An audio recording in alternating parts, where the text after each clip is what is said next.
បាទសួស្តីបងប្អូនទាំងអស់គ្នានេះជាទីតាំងនៅបរិយាអគិដេវីឡាផ្លូវ2004ណាដែលយើងធ្វើការ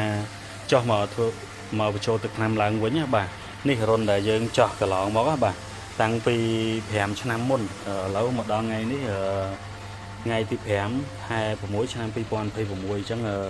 វារយៈពេល5ឆ្នាំអញ្ចឹងយើងតំណងគាត់ដើម្បីឲ្យធ្វើការបញ្ចូលទឹកថ្នាំឡើងវិញដើម្បីការពារគ្រឿងសង្ហារឹមដូចជាគ្រឿងដេករបស់គាត់កុំឲ្យមានបញ្ហាកាឌីស៊ីបាទអញ្ចឹងទីតាំងនេះយើងធ្វើទាំងពីរផ្ទះហ្មងបាទវិឡាខាងឆ្វេងខាងស្ដាំនេះតែម្ដងបាទចឹងទាំងក្នុងទាំងក្រៅផ្ទះទាំងអស់គឺយើងធ្វើការស្វែងចោះបញ្ចូលទឹកថ្នាំឲ្យគាត់ឡើងវិញដូចដើមចឹងផ្ទះនេះអត់មានកកើតឡើងនៅកាឌីទេតែថាយើងធ្វើការការពារឡើងវិញបន្ថែមមួយតង់ទៀតចឹងឥឡូវយើងធ្វើឲ្យមួយផ្ទះនៅសល់មួយផ្ទះទៀតចឹងទីតាំងផ្ទះនេះដូចគ្នាគឺយើង